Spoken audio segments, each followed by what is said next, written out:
का और लोकतांत्रिक प्रयास हुआ। 2.5 घंटे तक देश के प्रधानमंत्री का गला घोंटने का, उनकी आवाज को रोकने का, उनकी आवाज को दबाने का लोकतांत्रिक परंपराओं में कोई स्थान नहीं हो सकता है और इसका कोई पश्चाताप तक नहीं। सुना आपने, प्रधानमंत्री ने बोला इसका कोई पश्चाताप नहीं है। लेकिन हमने एक्सरे रिपोर्ट में आपके लिए 2 तस्वीर बनाई है दर्शकों, और आप बड़े ध्यान से देखिए इस तस्वीर। प्रधानमंत्री नरेंद्र मोदी ने किसे नसीहत दी है, ये आज मैं आपको दिखाने वाला हूं। और ये तस्वीर आपको देखनी चाहिए दर्शकों। क्यों देखनी चाहिए? क्योंकि इसी में छिपा हुआ है वो सब कुछ जो प्रधानमंत्री ने कहा। देख लीजिए, राहुल गांधी जो नेता विपक्ष हैं कैसे इशारा करते हैं हंगामा करने के लिए, अपने साथियों को कहते हैं कि जाइए हंगामा करिए। यह तब भी सामने आया था, लेकिन आज प्रधानमंत्री ने कहा कि इनकी मंशा जो है वो विकास की नहीं है। और ये दोनों तस्वीर आप देखिए, राहुल गांधी कहते हैं और फिर सांसद जाते हैं जहां पर वो हंगामा करते हैं। ये कांग्रेस की रणनीति है और पीएम मोदी की आवाज दबाने की ये रणनीति अब कामयाब नहीं होगी। पीएम ने कह दिया है कि हम आगे ले जाना चाहते हैं देश को, लेकिन ये शोर जो मचाया जाता है दर्शकों, इसी पर सबसे बड़ा सवाल है, क्योंकि आपका नुकसान इससे होता है। किस तरह की सियासत की जाती है और अभी 18वीं लोकसभा के पहले सत्र में क्या हुआ, इस रिपोर्ट में देखिए।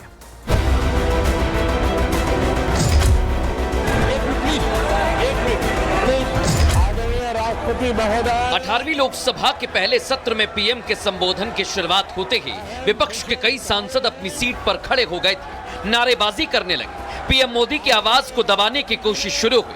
हंगामा इतना बढ़ा कि भाषण देते देते पीएम मोदी अपनी सीट पर बैठ गए, जिसके बाद स्पीकर ओम बिड़ला को सख्त रवैया अपनाना पड़ा। नेता प्रतिपक्ष राहुल गांधी को फटकार लगाई, जिसके बाद पीएम का संबोधन फिर से शुरू हुआ। विपक्ष का यह हंगामा नया नहीं है।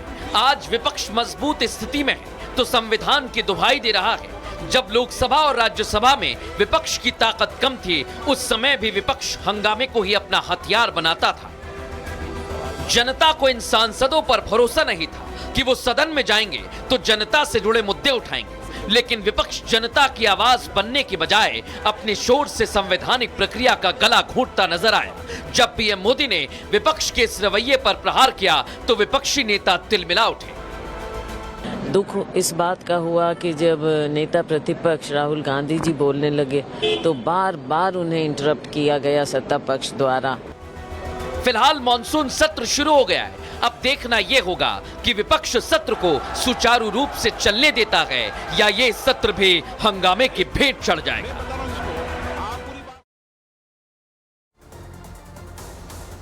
तो दर्शकों, देखा आपने कैसे सियासी हमले किए गए, लेकिन मैं आपको पूरी डिटेल बताऊंगा इसकी। सबसे पहले आज हमारे सामने 2 केस आए। क्या पीएम ने नसीहत दी? केस 1 क्या कहता है? मॉनसून सत्र के पहले दिन विपक्ष को प्रधानमंत्री नरेंद्र मोदी ने नसीहत दी है दर्शकों। प्रधानमंत्री नरेंद्र मोदी नसीहत देते हैं। सिर्फ इतना ही नहीं दर्शकों, प्रधानमंत्री नरेंद्र मोदी ने साफ बता दिया कि किसी ने देश को राह दिखाने का प्रयास किया है और किसी ने देश को गुमराह करने का प्रयास किया है। यह प्रधानमंत्री नरेंद्र मोदी ने कहा। देशवासियों ने अपना निर्णय दे दिया है और दल के लिए जितनी लड़ाई लड़नी थी लड़ ली, यह भी प्रधानमंत्री ने कहा। अगले 5 साल के लिए हमें देश के लिए लड़ना होगा, यह विपक्ष से भी आग्रह किया। दल से ऊपर उठकर सिर्फ देश को समर्पित हो जाएं। संसद के इस गरिमापूर्ण मंच का हम उपयोग करें। कुछ लोगों ने नाकामी छिपाने के लिए सदन का दुरुपयोग किया है, यह प्रधानमंत्री ने इशारा किया। किस पर? केस 2 हमारा बताएगा। क्योंकि प्रधानमंत्री नरेंद्र मोदी के प्रहार से विपक्ष बौखला गया है। कांग्रेस ने पीएम के बयान पर पलटवार किया दर्शकों। राहुल गांधी को सत्ता पक्ष बोलने से रोकता है, ये कह रही है कुमारी शैलजा। 10 साल से जनता का गला घोंटा जा रहा है, सुरजेवाला कह रहे हैं।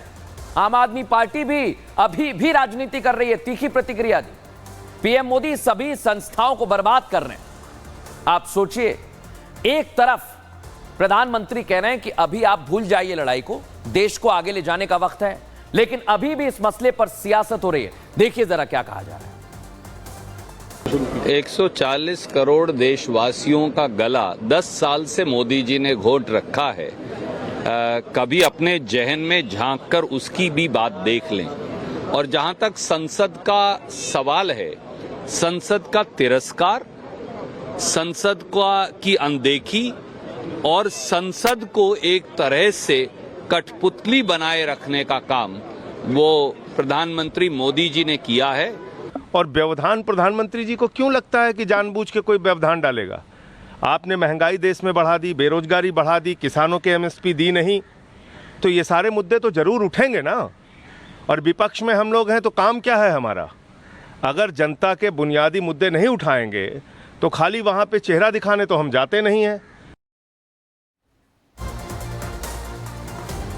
तो देखा आपने कैसे सियासी हमले अभी भी हो रहे हैं दर्शकों, लेकिन आज हम पूछ रहे हैं कि आखिर क्यों हो रहे हैं। क्योंकि संसद का बजट सत्र आज से शुरू हो गया है और मोदी सरकार के तीसरे कार्यकाल का यह पहला बजट है, जिसे कल वित्त मंत्री निर्मला सीतारमण पेश करेंगी। इससे पहले पीएम के नेतृत्व में सरकारें बनी और देश का आर्थिक सर्वेक्षण संसद के पटल पर रखा गया। इस इकोनॉमिक सर्वे में सरकार का पूरा फोकस किस पर है? एग्रीकल्चर सेक्टर पर, प्राइवेट सेक्टर पर, पीपीपी मॉडल पर। आर्थिक सर्वेक्षण में दर्शकों जो मैं आपको बताने वाला हूं, सुन लीजिए ध्यान से, जीडीपी को लेकर भी बड़ा जिक्र किया गया है।